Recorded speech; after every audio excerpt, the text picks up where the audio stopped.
गोपालगंज के लड़की ने राधा ने अपना चड्डी दिखा के वीडियो बना के किया वायरल। बताइए समाज पर क्या भारी पड़ेगा। ज़्यादा उम्र भी नहीं है, उम्र 18 साल की है। राधा का भाई भी सामने आता है, मम्मी भी आ रहा है, कुछ दिन के बाद पापा भी आएगा, भतार भी आएगा, जीजा आइएगा।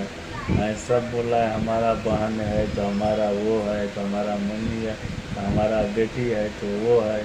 बताइए वायरल नहीं हुआ था तब क्यों भी बीच में खड़ा नहीं हो रहा। अभी वायरल हो गया तो बोलता है हमारा लड़की है, तो हमारा बहन है, तो हमारा वो है।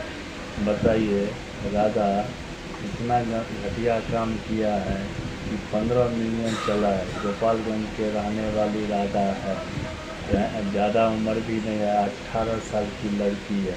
अपना चड्डी दिखा के वीडियो बना के किया वायरल। जीजा ने ले लिया पूरा मज़ा, इसलिए चड्डी दिखाया कि चड्डी दिखाएंगे तो पब्लिक पसंद करेगा, तो प्यार आशीर्वाद दिया, दबा के वीडियो हो गया वायरल।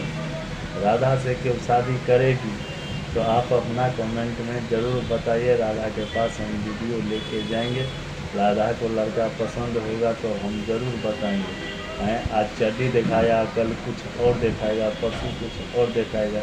बताइए समाज को इतना गंदा कर दे रहा है, इतना गंदा कर दे रहा है, समझ से बाहर है। ज़्यादा उम्र का भी लड़की रहता तो बात समझ सकता है। अभी कच के जवान भी नहीं हुआ है, तब चड्डी दिखा रहा है तो कुछ दिखा रहा है। बताइए आप लोग को बढ़िया वीडियो लगे तो ज़्यादा से ज़्यादा वीडियो को शेयर मार के राधा के पास ज़रूर पहुंचाइएगा। आप लोग कमेंट ज़रूर कीजिएगा। जय माता दी।